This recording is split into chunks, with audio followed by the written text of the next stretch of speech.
اللہ ہی اللہ کیا کرو، دکھ نہ کسی کو دیا کرو، جو دنیا کا مالک ہے نام اسی کا لیا کرو۔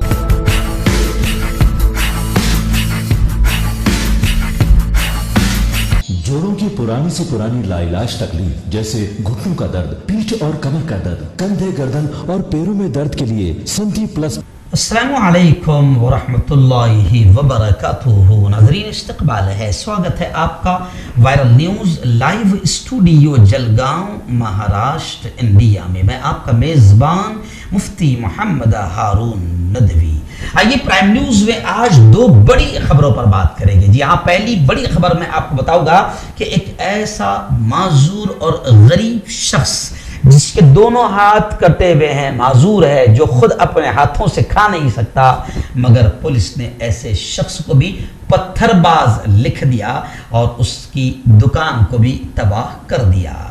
اور ایسے ہی یہ کھرگون کا واقعہ، یہ بھی میں تھوڑا سا آپ کو سناؤں گا۔ اور دوسرا، جہانگیر پوری میں جو فساد ہوا ہے تو کون ہے اس کے ذمہ دار اور کون کس پر الزام رکھ رہا ہے، پوری تھوڑی سی تفصیل آپ نے سن لینا، کیونکہ عام طور سے ان تفصیلات کو ہماری ملک کی گودی میڈیا بتا نہیں پا رہی ہے، یا بتاتی ہے تو توڑ مروڑ کر غلط انداز میں کسی ایک خاص سماج کو ہی ٹارگٹ کرنے کی کوششیں کرتی ہے۔ خیر، آئیے پہلی بڑی خبر آ رہی ہے مدھیہ پردیش کے کھرگون سے۔ کھرگون میں جو کچھ ہوا وہ ناقابل بیان ہے، بیان کرتے وقت رونگٹے کھڑے ہوتے ہیں۔ بھگوا آتنکیوں نے کس طریقے سے آتنک کا ننگا ناچ کھیلا، اور پھر اس کے بعد اس سے بھی زیادہ افسوس کی بات یہ ہے کہ پولیس کے ظلم و ستم کا رمضان کے اس مقدس مہینے میں مسلمانوں کو جس طرح نشانہ پولیس نے بنایا ہے، اس کی بھی بڑی عجیب داستان ہے۔ جی ہاں، بھلے ہی دنیا میں انصاف ملے نہ ملے، لیکن اب لوگ یہ بھی کہہ رہے ہیں اور میں بھی کہہ رہا ہوں کہ وردی والوں کے ہاتھ میں قانون ہے، اگر وہ بھی ظلم اور اختیار کرتے ہیں اور ظالم بنتے ہیں تو ایک کورٹ ایسی ہے، اللہ کی عدالت ایسی ہے کہ جہاں سے ظالم کوئی بھی ہو بخشا نہیں جائے گا۔ وہاں سے کہتے ہیں کہ اس کے پاس دیر ہے اندھیر نہیں، تو وہاں سے تو فیصلہ ضرور ہوگا۔ لیکن آئیے کھرگون میں جہاں پر حافظ قرآن کو گرا گرا کر بڑی بے دردی سے پولیس والوں نے مارا، بوڑھی عورتوں کے ہاتھوں سے اور سروں سے اور پیشانی سے خون نکالا، وہیں پر باقاعدہ بھگوا آتنکیوں نے قبرستان میں قبروں کو آگ لگایا، مسجدوں کو آگ لگایا، دکانوں کو آگ لگایا۔ ایک طرف حکومت کا آتنک کے پتھر باز کہہ کر مکانوں اور دکانوں پر بلڈوزر چلایا گیا۔ یہ ایک نیا قانون سامنے آ گیا۔ عدالت کی ضرورت نہیں ہے، عدالت کی کوئی ضرورت نہیں ہے، بلڈوزر ماما اور بلڈوزر بابا فیصلے سنا رہے ہیں۔ تو خیر، بلڈوزر چلایا جا رہا ہے۔ تو اب یہ جو کچھ بھی کھرگون میں ہوا اس میں سے ایک عجیب داستان نکل کر آ رہی ہے۔ دونوں ہاتھ جس کے کٹے ہوئے ہیں، معذور ہے، ہینڈیکیپ ہے، مجبور ہے، وسیم شیخ، پولیس نے اس کو بھی پتھر باز بتا دیا۔ جی ہاں، اس کو بھی دنگائی بتا دیا۔ مدھیہ پردیش کے کھرگون میں رام نومی کے موقع پر جو تشدد اور فساد پھوٹ پڑا تو اس میں دونوں ہاتھوں سے معذور شیخ اپنی گمٹی دیکھنے کے لیے گیا، چھوٹی سی دکان جس سے وہ اپنا پیٹ پالتا ہے، تو وہاں پر جب گیا تو گمٹی کی جگہ اس کے ٹوٹے ہوئے حصے ملے۔ وسیم شیخ نے نیوز 18 کو اپنا درد بیان کرتے ہوئے کہا کہ فسادی ہونے کے الزام میں میری گمٹی توڑ دی گئی۔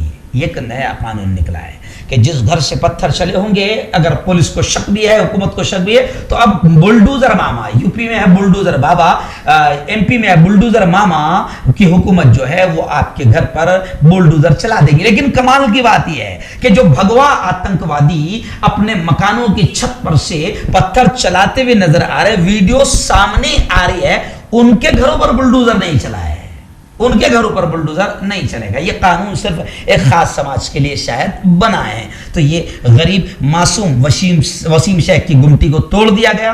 اس نے کہا کہ میں دنگائی کیسے ہو سکتا ہوں، میں پتھر کیسے مار سکتا ہوں، جبکہ میں کھانے کے لیے مجبور ہوں، مجھے دونوں ہاتھ نہیں ہیں، میں خود سے کھانا نہیں کھا سکتا، پانی پینے کے لیے بھی دوسروں کا میں محتاج ہوں۔ لیکن میری دکان توڑنے سے پہلے انتظامیہ کے ذریعے سے مجھے نہ نوٹس دی گئی، نہ اطلاع دی گئی، نہ اس سلسلے میں مجھے کچھ کہا گیا. میں پیشے سے پہلے پینٹر تھا. 5 جنوری 2005 کو کرنٹ لگنے کے سبب میرے دونوں ہاتھ کاٹ دیے گئے ہیں. آج میں کھا نہیں سکتا, پی نہیں سکتا, لیکن پولیس کا ظلم, حکومت کا ظلم یہ کہ مجھے بھی پتھر باز اور دنگائی کہا گیا اور میری دکان کو بھی توڑ دیا گیا. تو یہ ایک خبر تو وہاں سے آ رہی ہے. دوسری خبر میں آپ کو بتا دوں کہ وشو ہندو پریشد کے بھگوا آتنکیوں کے حوصلوں کو آپ دیکھیں کہ کتنے بڑھ گئے ہیں کہ اب جہانگیر پوری, دلی کے جہانگیر پوری میں جو فساد ہوا ہے وہاں پر باقاعدہ وشو ہندو پریشد اور بی جے پی کو ذمہ دار ٹھہرایا جا رہا ہے. جی ہاں, عام آدمی پارٹی نے الزام لگایا ہے کہ کلیدی ملزم انصار بی جے پی کا لیڈر ہے. اعلیٰ سطح کی جانچ کا مطالبہ کیا گیا ہے. میں آپ کو بتا دوں کہ وشو ہندو پریشد کے آتنکیوں کے حوصلے آپ دیکھیے کہ انہوں نے باقاعدہ پولیس والوں کو دھمکی دے دی ہے کہ اگر ہم پر کارروائی کی گئی تو بڑی غلطی ہو رہی ہے. پولیس سے کہا کہ پولیس بڑی غلطی کر رہی ہے. جی ہاں, وی ایچ پی کے قومی ترجمان ونود بنسل نے کہا کہ ہمیں معلوم ہے کہ وی ایچ پی اور بجرنگ دل کے کارکنوں کے خلاف ایف آئی آر درج کی گئی ہے اور ایک کارکن کو ہمارے گرفتار بھی کیا گیا ہے. پولیس بہت بڑی غلطی کر رہی ہے.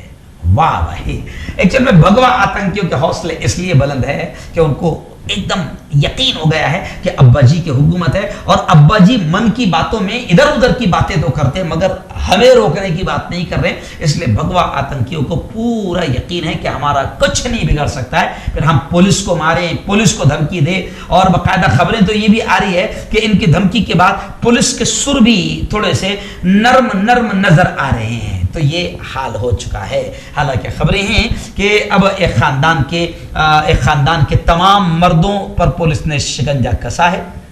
جی ہاں, 23 افراد کو گرفتار کیا گیا ہے جس میں 2 نابالغ بھی پولیس کی تحویل میں ہیں. لیکن جہانگیر پوری کا جو کچھ بھی معاملہ ہے, اسٹنگ آپریشن میں عجیب عجیب خبریں سامنے آ رہی ہے. کئی چونکا دینے والی حقیقتیں جہانگیر پوری فساد کو لے کر سامنے آ رہی ہے. یعنی پوری طریقے سے کلیئر ہوتا نظر آ رہا ہے کہ یہ سب پری پلان ہیں. اس لیے مہاراشٹر کے قدآور نیتا شیوسینا کے ترجمان سنجے راؤت نے تو بڑا بیان دیتے ہوئے یہ کہا ہے کہ جہانگیر پوری کا فساد, دلی کا فساد منسپل الیکشن کو جیتنے کے لیے کروایا گیا ہے اور دلی میں اب فسادات کروائے جائیں گے کیونکہ دلی میں منسپلٹی کے الیکشن آ رہے ہیں اور بی جے پی فسادات کا ماحول بنا رہی ہے. کیونکہ کوئی مدعا نہیں ہے وکاس کا الیکشن جیتنے کے لیے, تو فسادات سب سے اچھا مدعا ہے. فسادات کرواؤ, بھگوا آتنکیوں کے حوصلوں کو بڑھاؤ, ہندوتوا ٹولوں کو خوش کرو,